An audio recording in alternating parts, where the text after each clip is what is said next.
Okay. So this is first of all, welcome. Welcome to Castlevania. Close. It's actually Cartoon Cast, but I'm your host, Mont Henry Netley, and this is my host, Rabid Sonic fan. That's me. No, it isn't. I was talking to the other guy. Uh, Yeah, that guy. um, Anyways, so this is sort of, I guess this will be in episode 1.5 or 1.5. Lion King 1.5. I don't know. insert joke here. Yeah. Basically, this is an addendum to our first episode because we wanted to talk about Frozen just a wee bit more. Um, Because an hour and a half isn't enough. exactly. It's not enough. We could literally make an entire podcast about Frozen and it would be fine. Actually, we probably could, and that's kind of the sad thing. Yeah, we probably could. I, I still think we should write a book. But anyways, uh, first of all, I want specifically we wanted to talk about two particular subjects.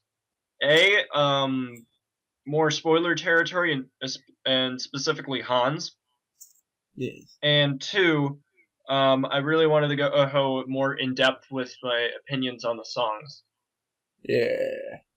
with our opinions. I should be more sharing of More sharing, because sharing is caring. exactly. Um, Actually, you think we should talk about the songs first because then we can like say, "Hey, okay, this is the point of no return. This is real spoiler territory." Yeah, go ahead. Okay. Yeah. You know what I'll do? I'll just go talk about each song and in order. Um, You go do that. what? You have nothing to say about the songs? I want to wait until you say something first. Go ahead. Do it. Say something. Fine, I will. For real, say something.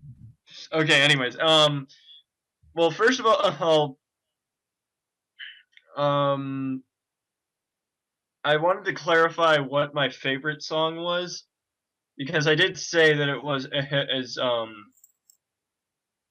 uh probably yeah, either for the first time in forever or do you want to build a snowman?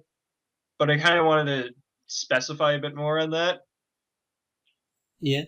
Um, First of all, for the first time in forever, I think it's the best song in the lineup in terms of like actual musical style. Just like a musical quality alone. In terms I'm a musician, so you know I understand. but like I'm and especially I'm a sucker for those kinds of for when they're like are um parallel melodies in the same time. Specifically with his Anna and Elsa when they're talking about their own uh basically their own understandings of opening the gates and this whole day in general. And it just it has a special he shows their characters. I think for the first time in forever shows both of their characters the best Yeah. because as they both really get their own chance to go share their chops pretty much. And I also enjoy the fact that um, if you notice, uh, Elsa's parts are actually he specifically made a hate in terms of her "Let It Go" melody before he ends up making it into a rock ballad in the actual "Let It Go." Yeah. And it's also the only song to get a reprise in the whole movie. Yeah, Unless you count the whole opening chant at the beginning. But but it is yeah. actually very. well done, I think, and I think it's very well done in terms of like character development because as part of the reason why I like Anna so much is because of that song. Yeah. Because of like, I want to stuff some chocolate in my face. by the way, a fun fact: that line and a couple other lines in that song number, especially, were actually lyrics by the composer and lyricist's daughters because they use their daughters a lot in terms of like figuring out the songs and especially for like the younger kids versions.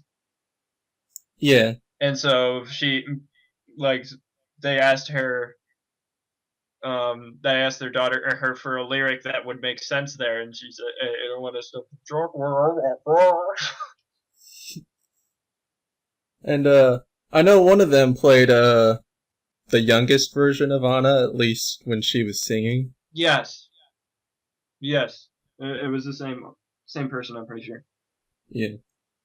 Um, but yeah, and I just find it very endearing, and I find it very much um pointing out a lot of Anna's character in particular. Yeah, it introduces her personality very well.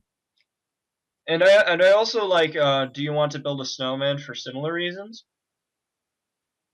Yeah. because it also shows very much Anna's character and her lifestyle, and it also really shows that relationship between the two sisters. But and also I will admit that Do You Want to Build a Snowman is probably one of the catchiest songs. Yeah.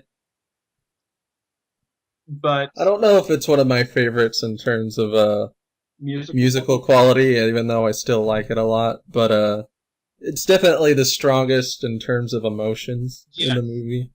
yes, I would agree with that. But the I'll admit, when I first saw it, it almost made me cry. yes. And the thing is that whenever I listen to it, I always forget the sad part. Yeah. So it's like so happy and nice, and then it starts going deeper and darker, like ah, Ah! and it just gets where it's really hooks you in that way. But I think Ink that for the first time in forever really nails both the musical quality and the character quality. And especially considering that, unlike Do You Want to Build a Snowman or Let It Go, it's both of the two showing their separate um, interpretations, pretty much. Yeah.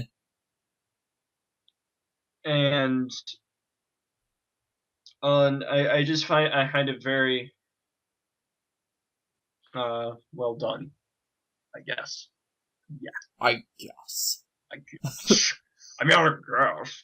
Um, If you really want me to say uh, I do also really like the first song, "Beware the Frozen Heart." Um, yeah. It's kind of like, oh, I like that song, but I always kind of forget about it. yeah, it's the thing is that you don't really forget about it in terms of its melody. Its melody is just very resounding and kind of shows off of the entirety of throughout the score. But the thing is that the song itself you don't really remember very much. But If you pay attention, it foreshadows what happens later on, I but was just about to say that, and it yeah. actually, if you listen to the lyrics in particular, they uh, it all shows as like the entire movie pretty much.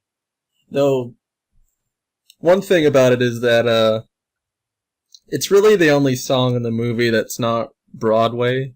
Yeah, it isn't. It isn't It very kind of takes more of the Scandinavian or whatever style they were going for. Sami people, Yeah. but I do find that interesting, and I do find it uh, um, a good place for it and such. It it does a pretty good job at setting the mood. Yeah. Exactly. I don't want to talk about Love is an Open Door until later. Oh yeah. Right. What comes next? We already talked about Let It Go, didn't we?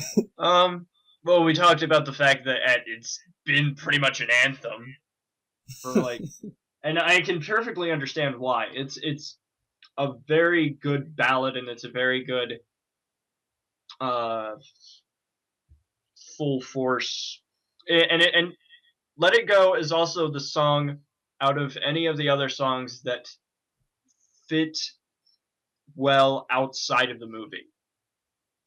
Yeah. The other And songs are a bit more particular, but Let It Go. which is kind of ironic because they rewrote the whole movie to fit the song.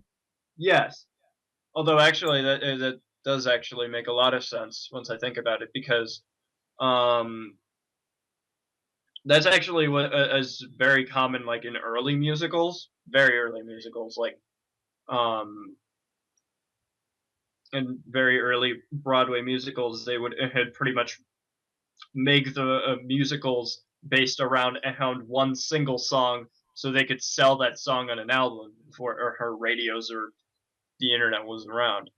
So Yeah. so This wasn't particularly for that purpose, but it wasn't for that purpose.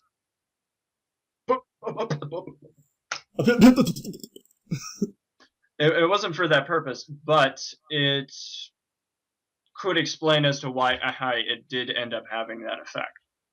yeah. That it's the song that fits the most outside of it, and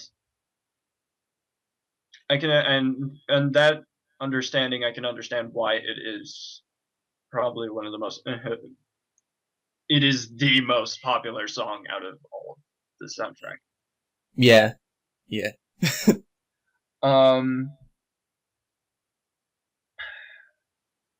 We could talk about reindeers are better than people. Yeah, sure, why not? Let's talk about that. I don't think Sven is. I don't think so. I disagree with the message. It actually offends me. Yeah. It kind of made me wish Christoph would have sung a bit more, but you know. He says has a nice voice. Also, wait, did I mention in the last podcast about the credits thing? Oh no. Yeah, this is a good point to mention. There, if you remember in the movie, if you've seen the movie, anyways. No, what are you doing? What are you doing, eh? But in the movie, Christoph was basically implying that all men pick their noses And eat their own boogers. Yeah, eat their boogers, and um, first of all, I found that very offensive. I know, right? I mean, really. But in fact, other male animators and such did in fact find it offensive, and so Jennifer Lee, the writer and director, or co-director, I should say, ended up having to go put in the credits. If you look in the very end of the credits, it has basically along the lines of Histoff's opinions on men eating boogers does not Is not endorsed by the Walt Disney Company or something like that. It is not the same opinion as the Walt Disney Company, and it is one of my favorite jokes, even though it's just randomly in the end of the movie, and nobody else would notice. I noticed the first time I watched it, but well, I didn't stay until the end because I was dumb. You were dumb. Also, at the end, there's also the snowflake thing. Oh yeah, Marshmallow comes back and puts on the tiara that Elsa threw away. Yeah, Marshmallow. Spoilers. Spoilers. Totally spoilers. You ruined the entirety of the movie. I know, right? Speaking of spoilers, do you think we talked about we talked about how the oh yeah, we didn't talk about In Summer. Yeah, we didn't talk about Olaf's song. Yeah. First of all, I loved Olaf's song. Yeah. It was absolutely hilarious. I broke down laughing at the part where on Winter's a good time to stay in and cuddle. Put me in summer and I'll be a happy snowman. yes, that line. Thank you. That just like cracked me up so much. It is a very funny song, Yeah. and I think it is very also creative in terms of like the visuals and such. It looks kind of the most 2D out of anything else in the movie. Yeah, it's the most wacky looking. Yeah, which can be excused because it's a fantasy sequence, so it looks actually a lot more 1950s than Yeah, mid to late 1800s. it actually kind of, that sequence actually reminds me a lot of the ironically anyways the Pixar short Knick Knack. Yeah. Yeah, if you don't remember the that's the Pixar short art about a snowman in a snow globe, and he's basically he like going through like wild antics trying to get out of the his snow globe to go see a beautiful beach bobblehead, Oh yeah.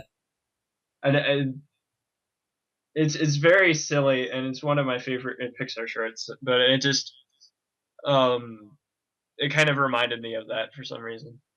Hmm. Pretty obvious reasons, but still. Yeah.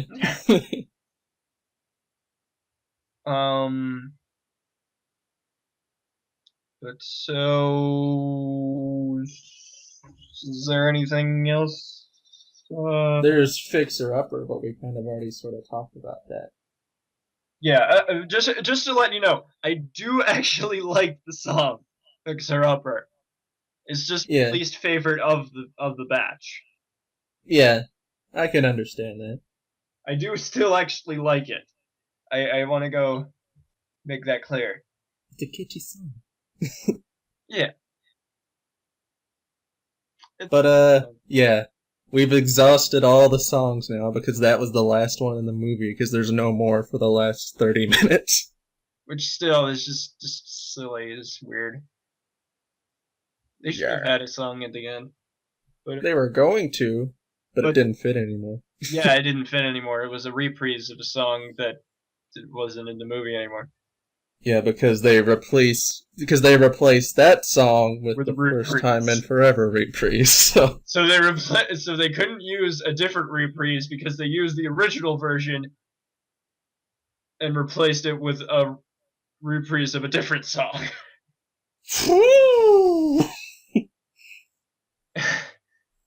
Anyways, yeah. Okay, so this is the point of no return.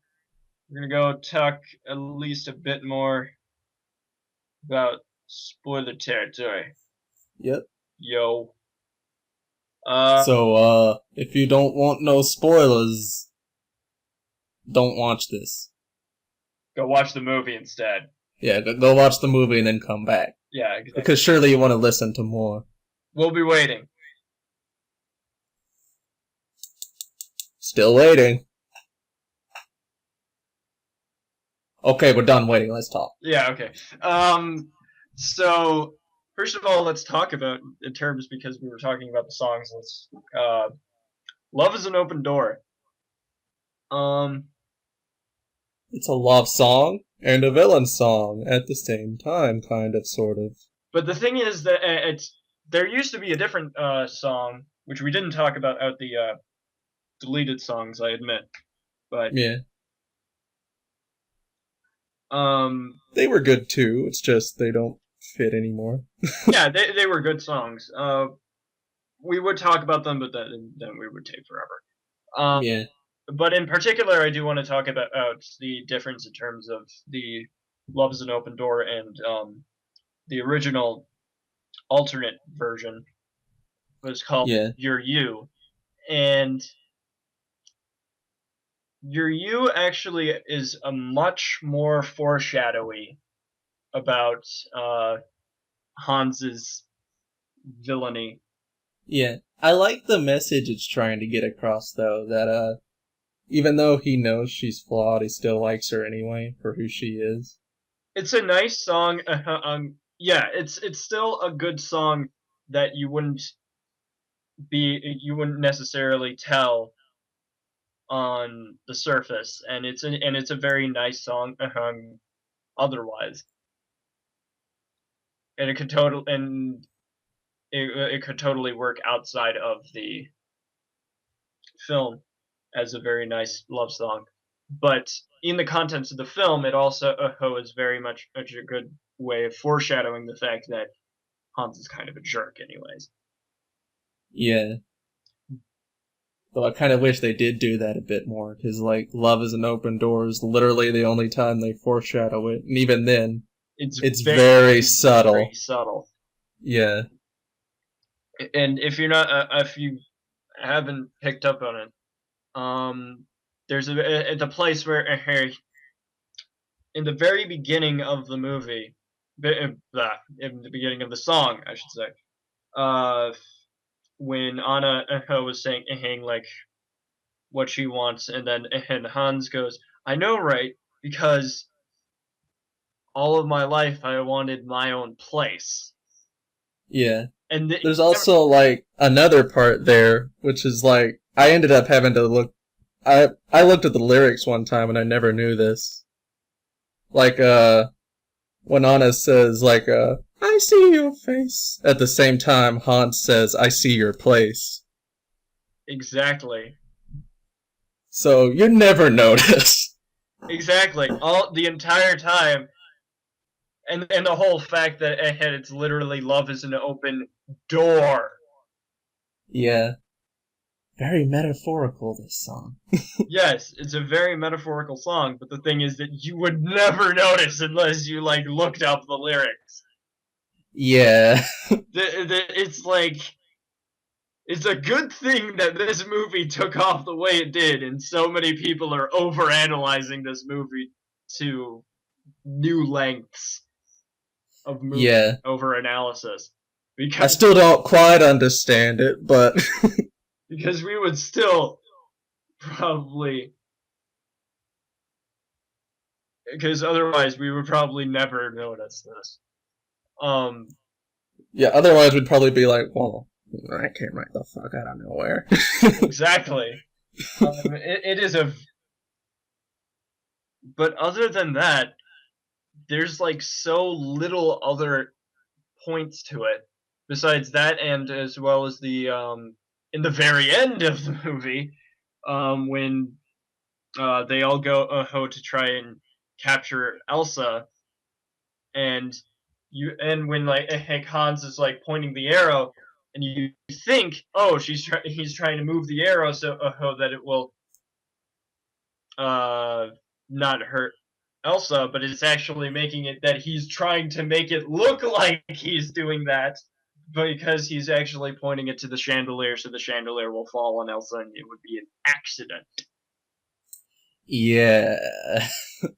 And then he would still be considered a hero for trying. But otherwise, until he reveals that he's a bad guy, he acts like a perfectly nice gentleman.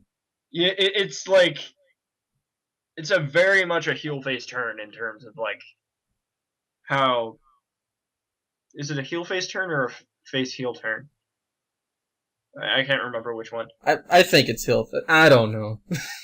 We're not looking it up to find out. Um, you should probably know, and if not, then look it up. I don't know. But anyways,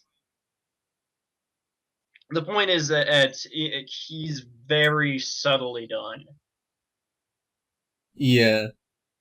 and if the fact that he wasn't the villain, he would be a perfectly perfect person.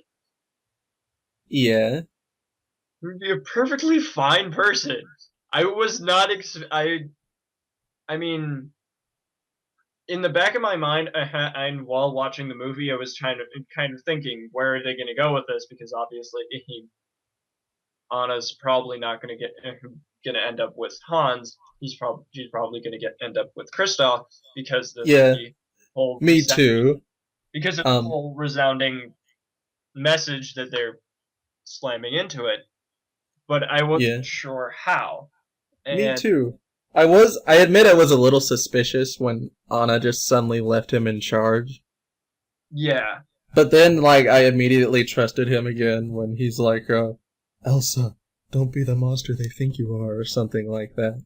no, but even before then, the fact that he's like giving away all these clothes and just being super nice. Yeah.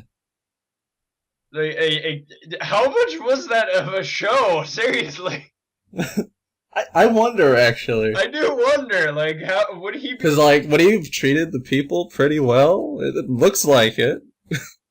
I mean, is it really that all he really cared about was just getting his to be royalty, and that's all he wanted, and he would be perfectly happy otherwise?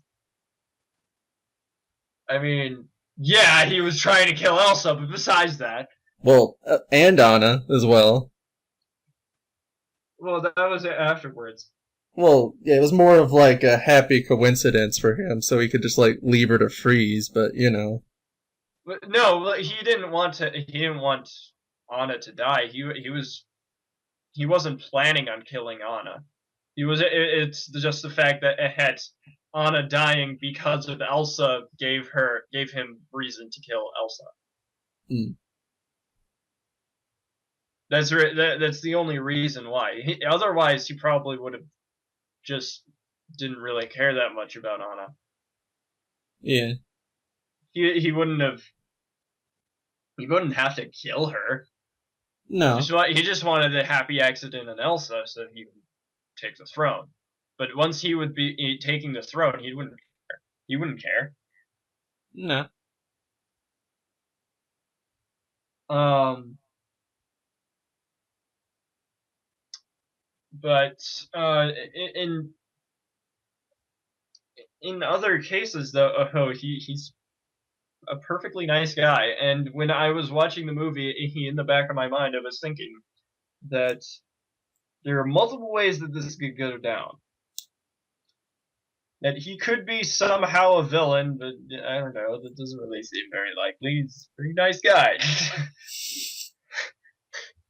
um, or that it ends up being like a heck. Just at the end of the movie, he like Anna has to like choose between Kristoff and Hans, and Hans is like, "Oh, okay," and that's it. And and really, if it weren't for that whole twist, I could actually see the whole movie going along without any real villain. yeah, and the only reason why Hans is the villain is because of that twist, like we talked about, Yeah, which was a beautiful twist once again. And I really enjoyed it, and I again another thing. I hope I didn't sound like I hated the ending or something. I do actually quite like the ending for what it is. yeah, I find it very very well done. And then when I was watching, and again when I was watching the movie, I could sort of tell that they were going that direction and hit a little bit beforehand. kind But of, I was yeah. like, they're not gonna do it. They're not gonna do it. Oh my god, they did it! Yeah. Yeah. I was Although I was more like, whoa, still. no, I guess I'm a good predictor on those sort of things. So I kind of was anticipating that they could do that, but I wasn't thinking that they would. Pretty much. Yeah. I didn't think that they would take that leap. but they did in fact, and basically went farther than I thought they would. And what else? Anything else you want to say? Uh, oh yeah. Also, we wanted to talk about Hans in terms of the like in terms of his reaction. Oh yeah, Regardless of those facts, Hans is like hilarious on the internet. yeah. Hans is pretty much like Gary O. Yeah, pretty much. He's like everywhere, and it's hilarious. And although actually, also I do find some of the like fan stuff, more serious fan stuff, interesting. Like how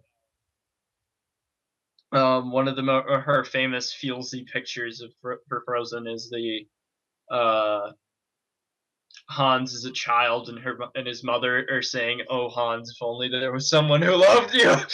Oh yeah, that was so sad but so hilarious at the same time, and he's just like, what? and that that that would be so terrible if that was really what happened to him. Yeah, he is kind of sympathetic once you think about it, because like, what chance did he ever have at having any kind of power? Because he had 12 older brothers who didn't really care about him. Yes. Oh yeah, did we talk about the Frozen Tangled thing? Oh yeah, Frozen Tingle thing. Um, basically, this is in cold. It isn't really related to Hans, but um, there's like this whole entire one of the new fandom conspiracy theories, which you can probably tell my opinion on these by my tone of voice. Um, is that Frozen is in the same world as The Little Mermaid and Tangled. Tangled I can kind of get more so because they have the same sort of art style and stuff like that. And it's basically the idea is that the reason why there's a cameo within within the Yeah. movie, Yeah, Rapunzel and Flynn make a cameo during the First Time in Forever number. and so obviously they live nearby. So there's like an entire her fan theory that basically um, her when Elsa and Anna's parents go off onto the ship, they actually go off to see um, they go off to see their cousin's marriage, specifically Rapunzel and Eugene. Yeah. It's a And cute idea, but it's an interesting idea. I mean, usually my opinions on fan theories is like it's an interesting idea. I got that. But please don't think that's exactly what the intention was. Yeah. You can think of it for fun, but don't really seriously think of it, please.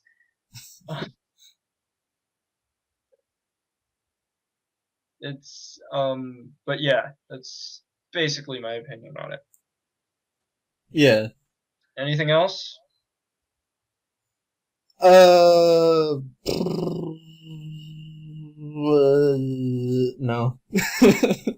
Oh yeah, conveniently enough, on the day when we made the podcast for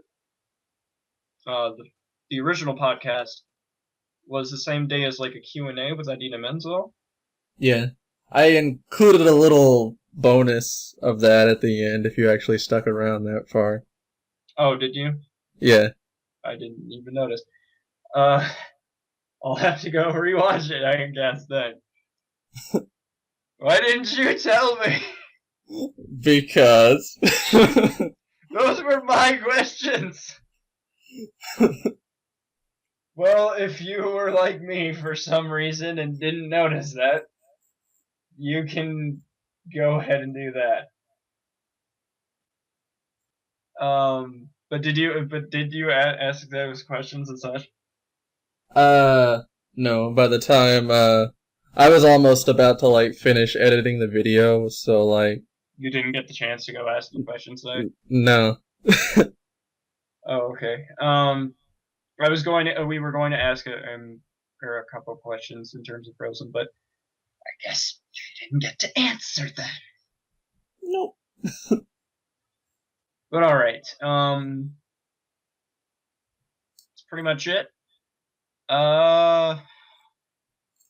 See you guys whenever we make the next podcast.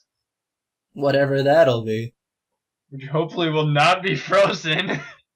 Maybe it will, maybe it won't. Episode 1.8. And, oh yeah, just so I can get this out of the way, Disney Infinity is a thing that they are in. Yes, okay. Also, Yeah. Oh yeah, and also to get this out of the way, I think we talked about this a little bit, but there is some comparison between Wicked and Frozen. Yeah. Unfortunately, neither of us have seen Wicked, so we can't really talk about it. Yeah. We cannot. I really want to see Wicked. Like, seriously? Seriously? But I did hear, like, in particular, there's a song that's very similar to Let It Go. Defying Gravity? Yeah. Yeah, they said that was a particular influence on it. I can see the connection there. And especially considering how it's also sung by Adina. Well, yes. In particular, the fact that Adina played the original Alphabet. And so, yes. I really want to see Wicked, but unfortunately I haven't, so unfortunately we cannot talk about the comparisons there. Yeah. So yeah. Farewell. So long. Farewell. Goodbye.